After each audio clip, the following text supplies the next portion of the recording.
Welcome to our live stream of high school sports. Please note that this broadcast is produced by an independent team of sports enthusiasts, and the views, opinions, and commentary expressed are solely those of the commentators and not representative of the schools, teams, or athletes featured. While we strive for accuracy, occasional errors or misstatements may occur. This stream is intended for entertainment and educational purposes only. Thank you for joining us and enjoy the show.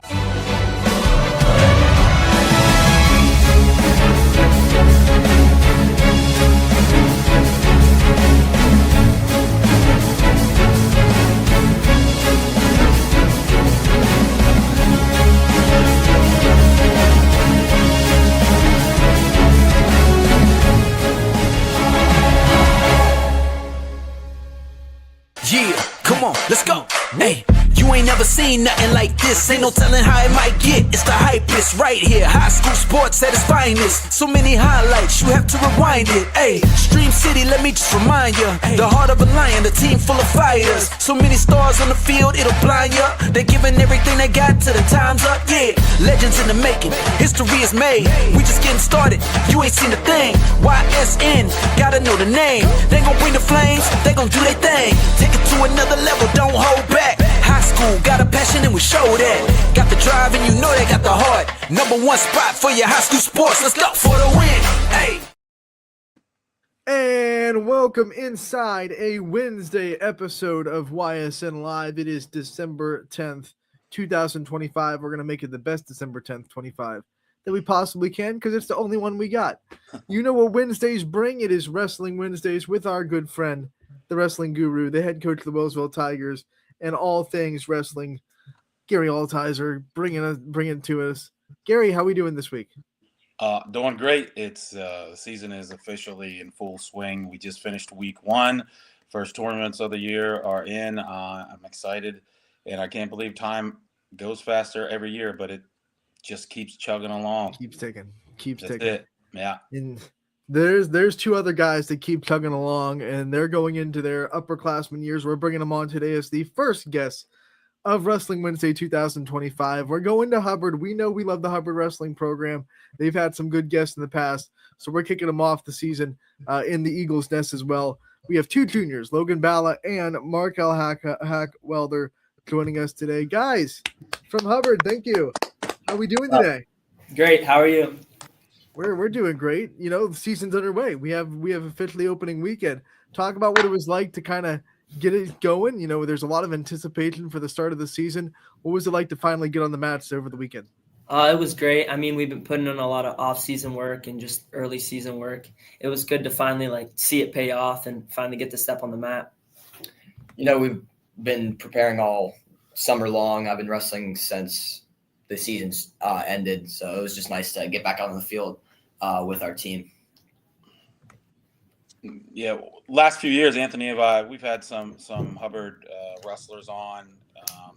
Nick Bowser, he's been on. He was on a few times. Alex Hack-Welder was on. You know, this is third year in a row, and I think one theme that Anthony and I both have seen is the team aspect with Hubbard. Things have really come together for you guys as a team. I know last year you guys won several tournaments. I think you came right out of the gate. You either took first. I think you took first in the first tournament last year, and then you got run up the second one. You guys got runner up again on Saturday. Is that is that kind of the feeling with you guys now in that wrestling room? Is, hey, we're a team. We're together. This is growing, and we want to keep this momentum going. 100%. I mean, we're a big team, big family, pushing each other. Just want to see each other succeed. You both are going into your junior year, so it's kind of like the next step, right? You're underclassmen, now you're upperclassmen. You're asked to do a little bit more leadership and a little bit more kind of bringing the younger guys up and holding them up as well. What's that been like for you transitioning into an upperclassman role? I think it just all comes down to leadership. You kind of have to set a better example, especially when you make leaps and bounds. You have to display for the younger guys that they can do the same thing, and it just kind of pumps everyone up. All right, correct me if I'm wrong, guys, but I think, Logan, you finished sixth and Markel fourth at districts last year. Is that right? Yep. So you both were district placers. Where are your eyes set for goals this year? I'm sure you guys want to both be higher at not only districts but at the state tournament. Tell us about where your eyes are set. I mean, definitely state qualifier and hopefully get on the podium. I'm aiming, top 5, especially just to get on that podium or just whatever happens, just wrestle. So we know where your eyes are locked. We know where the goals are set. What are some things that you're working on, or some like things you're underlining to say this has to happen this year for me to get to that point that you want to get to? Just confidence. Last year I was like an underclassman. I was like scared in close matches, but this year definitely just like have more confidence in myself later in the match, be calm going into like a third period, tied 0-0, whatever. Yeah, it's a big thing. Just learning how to wrestle close matches, especially with the really good kids, not get anxious. Mindset's a huge thing. Work on that stuff. Okay, I got 2 questions that I ask every time we have a guest on. The first one is no good wrestler goes without a good drilling partner. Who are your guys' drilling partners? If you got somebody you want to shout out, somebody that pushes you, those guys don't get the accolades and the spotlight that they should, but you can't be good if you don't have somebody pushing you in the room. For sure. I mean, we've been drill partners the past couple years, but we have a good room we work around. I work with our 126, Seth. Our 138, Johnny Adamson. He's my boy right now. That's a name that just screams wrestler, right? Johnny Adamson, doesn't that just like he's a wrestler? One of the things that I want to ask, Markel, you had a great preseason. We saw you finish 4th in nationals. What was that like? You said in your first answer that you've been working since the end of last season, wrestling year round. So to have that coming into this season, being able to finish 4th in nationals, what was that like for you? What kind of confidence does that give you? It was just great to see like a big leap, just all the work paying off, and it makes you just want to work even harder. So it gave me a lot of confidence to keep chugging along and show these guys some things and bring their confidence up as well. And then Logan, you can't wrestle year round because you're a multiple sport athlete. You're kind of putting your hands in all the cookie jars at Hubbard.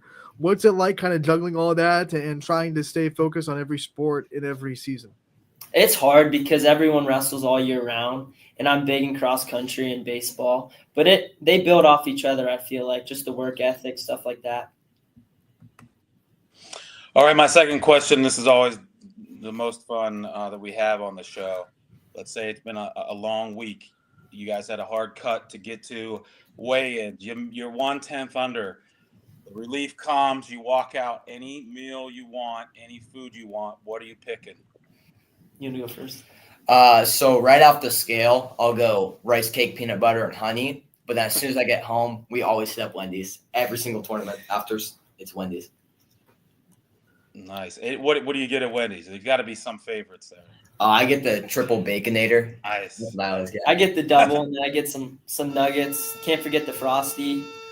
Get it all. Yeah. What about some things that you like to do to celebrate big wins? Like celebrate with your teams. Obviously, Wendy's are for winners, right? So, you eat Wendy's. What else do you guys do when you have a big win or a big meet where you guys know that you succeeded really well? It's mainly that. Like if we win, every tournament we win, we go get the food we deserve. Just celebrate, have fun. Yeah.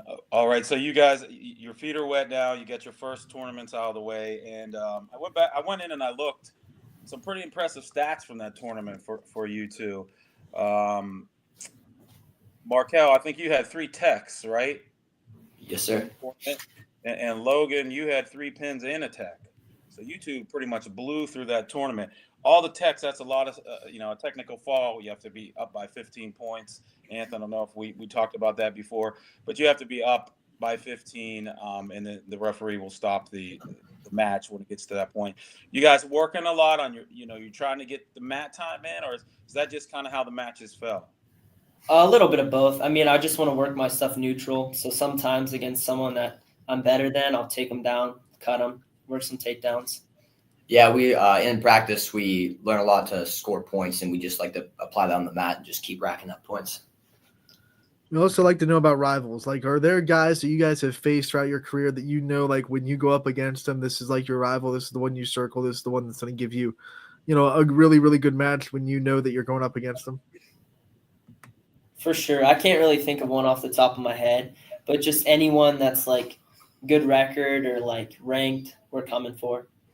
Off the top of my head, I don't know if you've ever heard of him, Padua Franciscan, John Mafaso. He's a tough dude. Tough dude.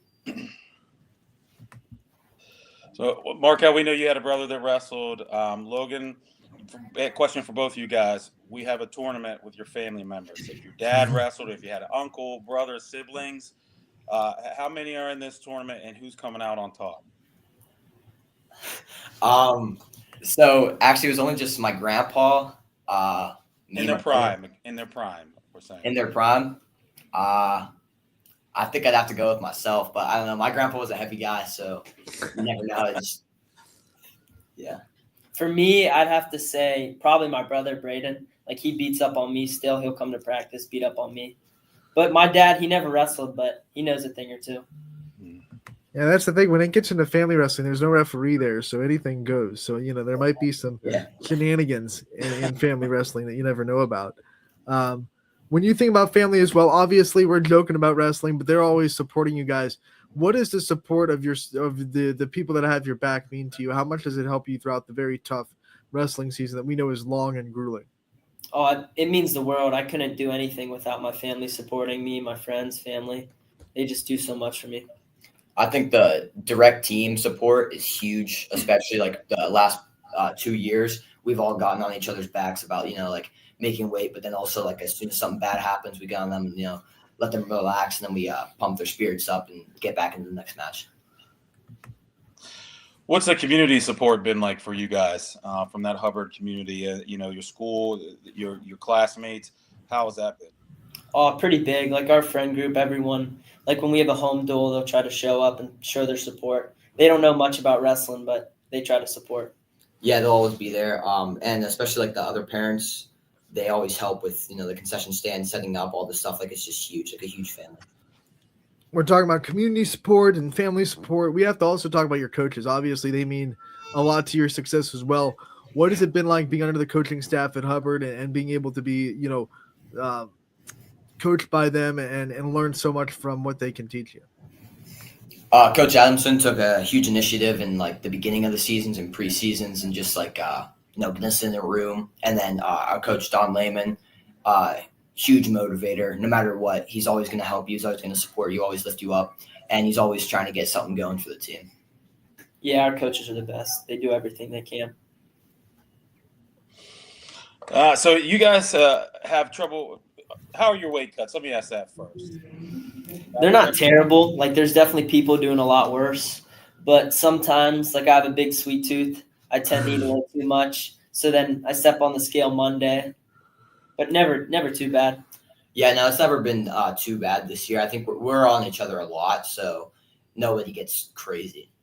So if you guys needed to, go run, you're over, or you just want some music before you step on the mat, tell me what your go-to song is before you step on, the last one you listen to. My go-to is Went West by Baby Chief Do It. I got an interview at USA at Preseason Nationals, said the same thing. Nice. I'll probably go 9 by Drake. It's just a good song. All right. Now, we know there's a lot of people in the world that when they hear wrestling, they think, WWE, they think the big show, if you could take one move from professional wrestling and incorporate it into, your wrestling, what do you think it would be? What would you want to incorporate? Probably like a Jeff Hardy Swanton Bomb. That'd be pretty sweet. I never watched wrestling, so I mean, probably an RKO. That's the only thing I know. Yeah. Nice. That's the one I'd pick is the RKO. So last question from me. What do you guys love about this sport? We've heard all kinds of different answers. We've heard, you get close with your teammates. You learn how to fight through things. What is it that you guys get most from this sport, you think, just in life in general? You go first. I think it's just how individual it is. Like you can only blame yourself, so you can only get yourself better. That's the best part is you have nobody else to blame. It's just yourself. So you're constantly working to better yourself, not everybody else around you. It's just, you versus yourself. Same thing he said, but I also feel like it's just like a big family. Like even your opponent, like you'll remember him going down the line. Like everybody knows everybody. It's just like a big community.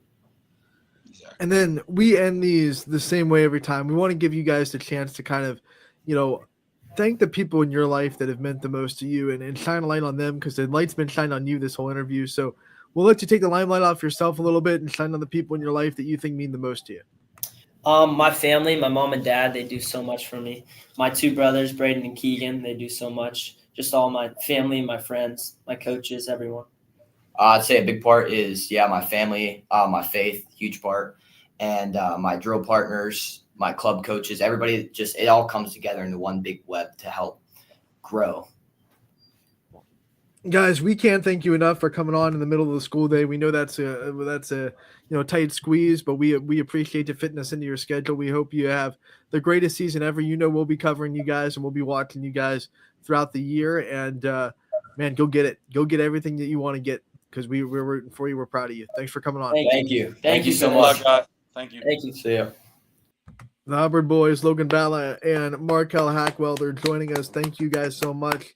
This Hubbard wrestling team, Gary, you said it. We've had countless interviews with wrestlers from Hubbard. Their program, not too long ago didn't have much traction, and then it felt like Nick Bowser came along and just put his foot in the ground and said, we're going to have a very successful program. And then all of a sudden, all this success starts coming from Hubbard through the last couple of years. It's really cool to see a program kind of keep growing the way Hubbard has.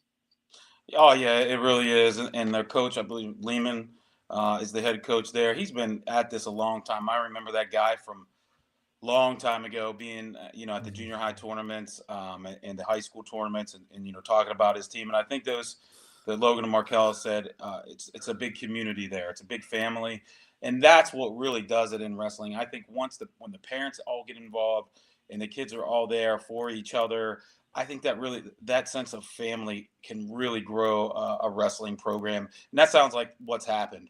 They're talking about their teammates. They're talking about each other. Most of the things that they said had to do with them and other people. So when you get that kind of mindset, I think it can't help but grow, because people want to be a part of that. Yeah, absolutely. And once again, we can't wait to see what Hubbard has in store this year. It's going to be a very tough NE8. You look at the programs. I mean, it is every year, and it seems like in every sport. But like South Range has some dudes. Poland has some serious talent in their wrestling room. Gerard always has something to say about it. It's going to be a very, very interesting NE8 to see how it goes. Yeah, it will. You got a lot of teams where top to bottom, I don't know. You'd have to sit down and look at the matchups to see, because I can't think off the top of my head who there is a clear-cut favorite. Mm-hmm. Even if there is one, they're going to have to work for it. All right, let's get over to the results from the weekend. Not just Hubbard. Hubbard had a great result to win their first tournament, but there was plenty of other results as well. Gary, run down the things that you were able to get from the weekend of wrestling, the first weekend of wrestling. So I was at my team was at the Malvern Hornet Holiday Tournament. United, Western Reserve, Wellsville, Liberty, Southern, Waterloo, East Palestine. We're all there. Western Reserve won that tournament, and I believe United came in as runners-up. That Western Reserve team really coming into their own. They're filling weight classes, and they're getting production out of all of their wrestlers on that team. So they've been slowly making strides, and it seems like it's coming together for them this year. At the Cambridge tournament, Louisville won that, with Beaver Local coming in second. At the Ashton Hind, I hope I pronounced that right, tournament, the Austintown Fitch girls came in as runners-up in that one. And at this Raw Maddow, Hubbard, as we said, they were runners-up. Jackson Milton came in 7th and Crestview 11th. I didn't see any results from duels, because there's nowhere to go to look at results from duels, but there were a couple dual tournaments. Austintown Fitch had duels, and so did Poland as well. So, and East Liverpool and Union Local were both at the Rick Link Invitational. They both finished in the top 10. That's a really big tournament down southern, down the river in Ohio and Belmont County. So a lot of good wrestling and some really nice results here from the YSN family. It seems like there's a lot of competitive teams out there this year. And we say this in every sport. We want to reiterate, because we know a lot of wrestlers, and wrestling coaches are watching today for Wrestling Wednesday, if you want more like stories and coverage of your results and things like that, all you have to do really, I mean, we never say no. Just send in the results. You can send them into our social media if you want to message us on Messenger or Instagram or even Twitter. But you can also email us at info@ysnlive.com, or you can email myself at ahartwig, ahartwig01.ysn@gmail.com. And you can send results there as well. And we'll be able to get stories up for you guys. And we'll also be able to talk a lot more about the results on this show if we get them directly emailed to us. Shout out to United because they're doing it for sure. And they had what we'll go through the individuals. On the boys' side, they had Payne Graybill finished second. Robin Kelly finished third. Oliver Kiko finished third. They have a third place finish from Carson Roller. Fourth place finish from Mo Gunderson, and a fourth place finish from Hunter Casto.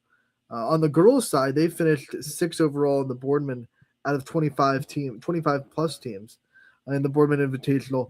Austin Brown was a first place finisher.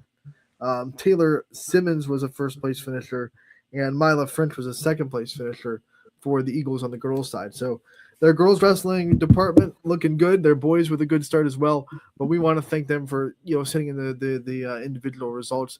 If you do that, if you send them to us, we will absolutely be more than happy to post them for you guys because we want to up our wrestling coverage as much as we can.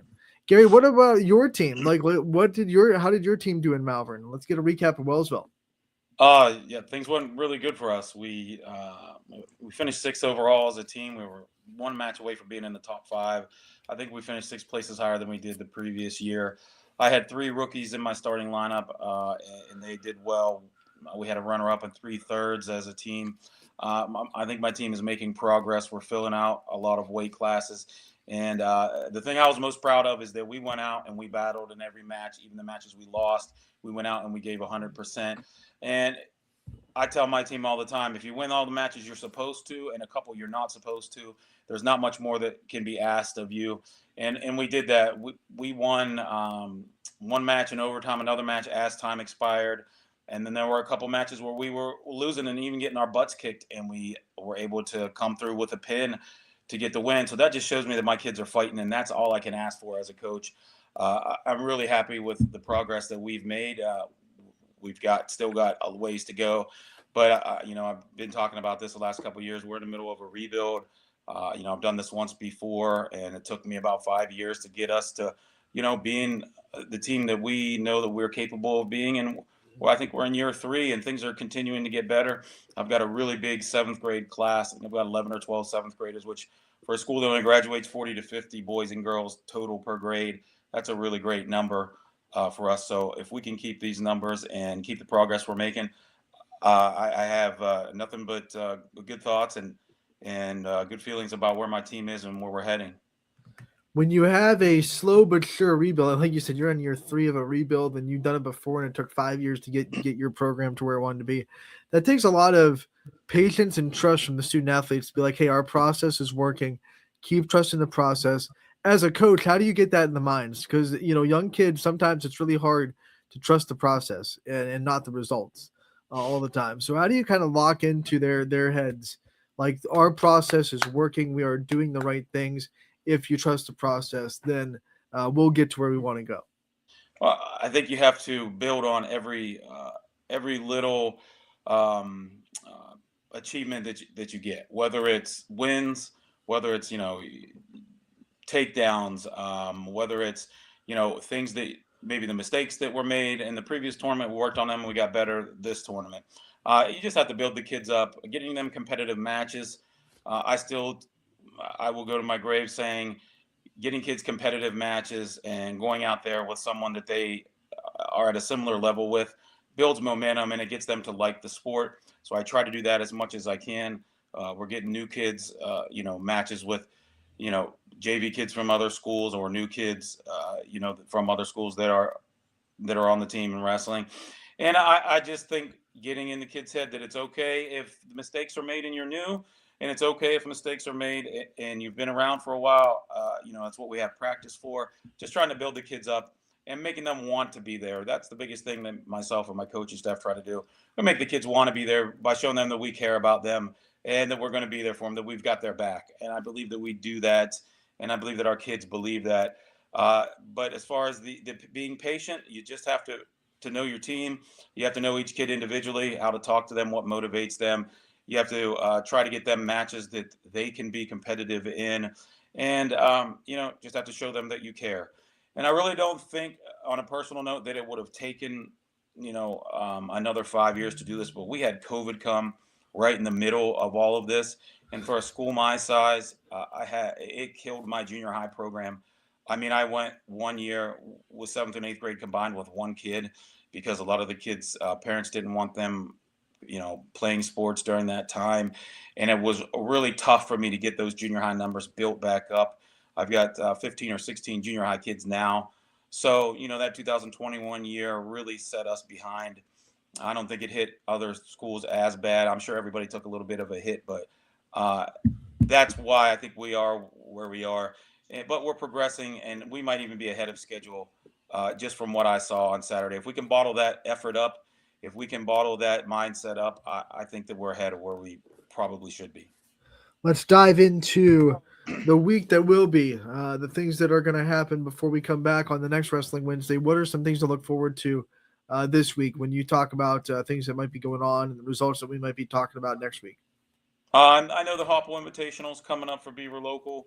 There are a lot of local schools in that. That's been, I think this is the 56th or 57th year. We will be at the inaugural Reserve Rumble at Western Reserve. They're having their first high school tournament. To my knowledge, it's their first high school tournament. That's where we'll be. And I do believe the Ironman is this weekend, the toughest high school tournament in the country at Walsh Jesuit High School. I believe it's this weekend.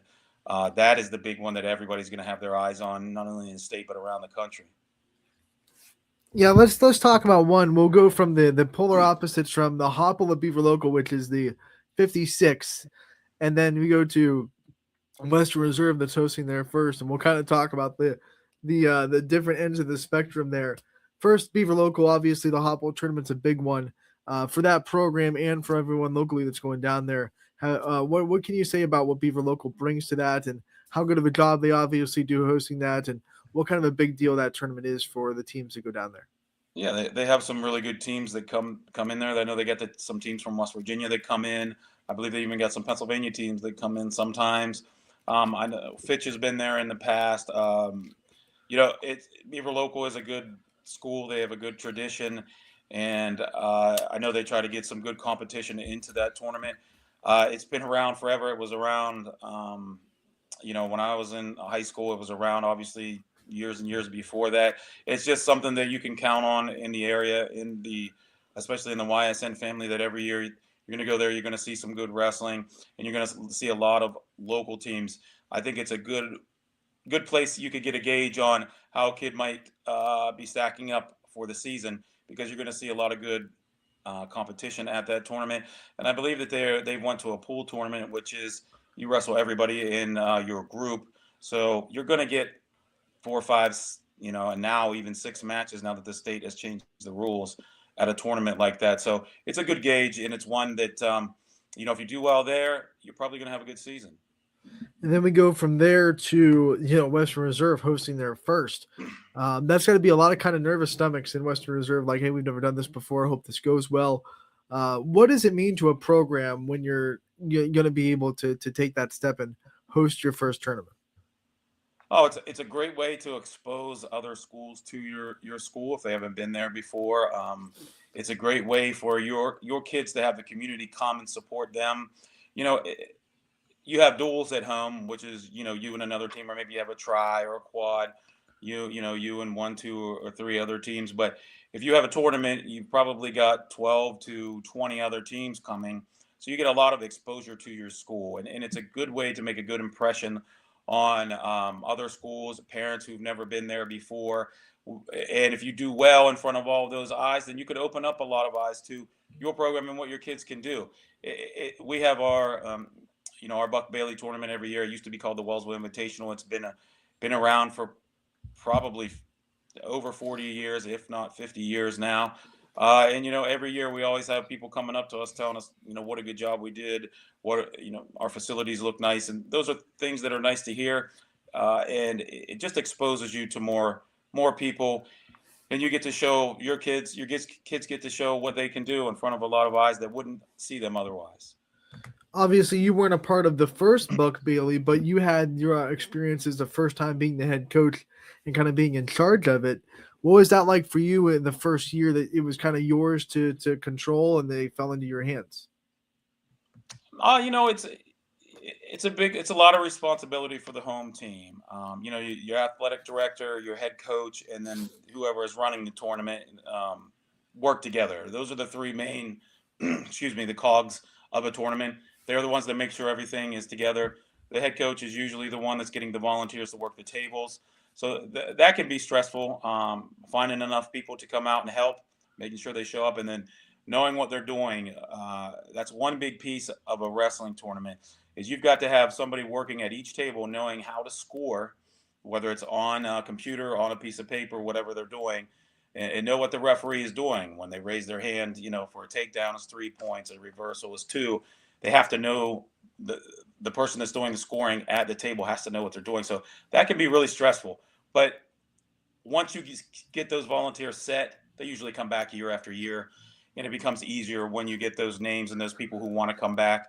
But I would say my first time, making sure that I had enough people to work the tournament, the volunteers to be there, making sure that we've got enough mat tape, that we move our mats from wherever they are to the high school gym. The referees are scheduled, that the athletic director's got the referees scheduled, that the person running the tournament will be there, what time they will be there, what time we got weigh-ins, do we have 2 scales, all kinds of stuff. Not only that, are your kids making weight? Are they getting the work that they need that week to be ready? Are your assistants, doing things? Maybe if you can't be there because you've got something to do for the tournament, there's just a million different things to think about. But now, this will be my 11th one. So my 11th year as a head coach. It goes pretty smooth. We do have a new athletic director last year, Kyle Exline. He's new to Wellsville. He did a great job. I think he came in with an open mind, and he took all the information that we gave him, and he ran with it. He did a great job, and we've had a guy running our tournament. He's been there running the tournament every year. So for me, it's pretty smooth sailing right now. But that first year definitely is stressful. Did you have butterflies your first year? Like, oh man, I hope this goes well. My first year of head coaching, or I might be out of here in a hurry. Yeah, of course, absolutely. If something screwed up, I'd be the first one that's looked at. That's for sure. But it went pretty well. I've been around the sport for a long time, so it was a pretty easy transition. Going from a coaching hat to, hey, I got to help run this tournament. It wasn't really. I don't remember being too. Of course, I had those thoughts go through my head. Those thoughts go through my head all the time. Just the way I am, just about things. I'm always, am I thinking of everything? Is everything the way it needs to be? Do I need to call this person? Do I need to make sure this? But I think it went off pretty well, if I'm being honest. You're still 11 years in, and he's still gotten the butterflies every now and then when he's talking about hosting the Buck Bailey. But we want to wish Western Reserve the best of luck, taking on that venture, and we know that that's a big step for their program. And Gary, like you said, Wellsville will be there for it, so you can give us a full recap of everything next week when you come back on Wrestling Wednesday. Let's get over the other wrestling that we have on our schedule that is coming up this week as well. Tonight we see that there are some duels. Conneaut hosting Harbor Creek. We have Mohawk over in PA. They're going to be hosting Laurel. Western Reserve and Malvern are both going to Middle Ridge for a try at 6:00, and then Beaver Local heading to Canfield at 7. That'll be a big one between two really good programs. Excited to see kind of how that one goes tonight. We have wrestling on the network tomorrow. Rob Johnson going to be in Louisville as they welcome in Boardman at 7:00. So that one will be broadcasted on the network live on ysnlive.com. There's some girls wrestling on Friday. We have Boardman traveling to Austintown. That'll be a 3:30 start. And then on Saturday, of course, all the tournaments that we talked about, but also the Horns Up. We have Howland hosting Austintown Fitch. And then on the girls' side, Conneaut and Middle Ridge and Pymantoning Valley and Southeast will all be at Edgewood in the morning for that as well. I think there's one on Sunday, if I'm not mistaken. No, basketball on Sunday. Sorry, there's girls basketball on Sunday. So it's hard to keep all these schedules in your head when you're looking at the spreadsheet. But those are the other wrestling matchups that we see going on this week. Like I said, wrestling will be on the network tomorrow. I believe that'll be the first wrestling match that we have live for the season. Boardman at Louisville. Rob Johnston will be on the call. The voice of the Leopards, as always, doing everything. Basketball, wrestling. If there was pickleball in Louisville, he'd be all over it. So we're excited for that. We're excited for wrestling next week. Gary, you have any last thoughts about this week before we get out of here? No, that Beaver Local Canfield duel is always a good one. That'd be one to watch, one to see. Louisville, they just keep reloading. Mm-hmm. They went down to Cambridge and won that very tough Cambridge tournament. That will be another good one. Like I've said before, for 5 years I've been saying we're spoiled in this area. All the great wrestling that we have in this area, even though there aren't a lot of really big schools here like there are in Columbus or Cincinnati or Cleveland, there's still a lot of great wrestlers and a lot of great wrestling. And if you enjoy the sport, you should never ever during the wrestling season have a week where you say, I wish I could go see some good wrestling, because it's all over. All right, Gary, we want to thank you for everything. We want to thank everyone for tuning in today. Wrestling Wednesday, episode 2 of season 5 here in the 2025 season is a wrap. Thank you to Logan Balla and Markel Hackwelder for being our first guests of the season today from Hubbard. We want to wish them the best of luck again and thank them for their time. We'll have more guests next week. We have something in the works. Maybe we might have some special guests for you. We always keep that under wraps, but keep an eye on our social media pages and we'll announce that. And we also want to give a shout out to Chris Colucci, who will be doing interviews along the season as well.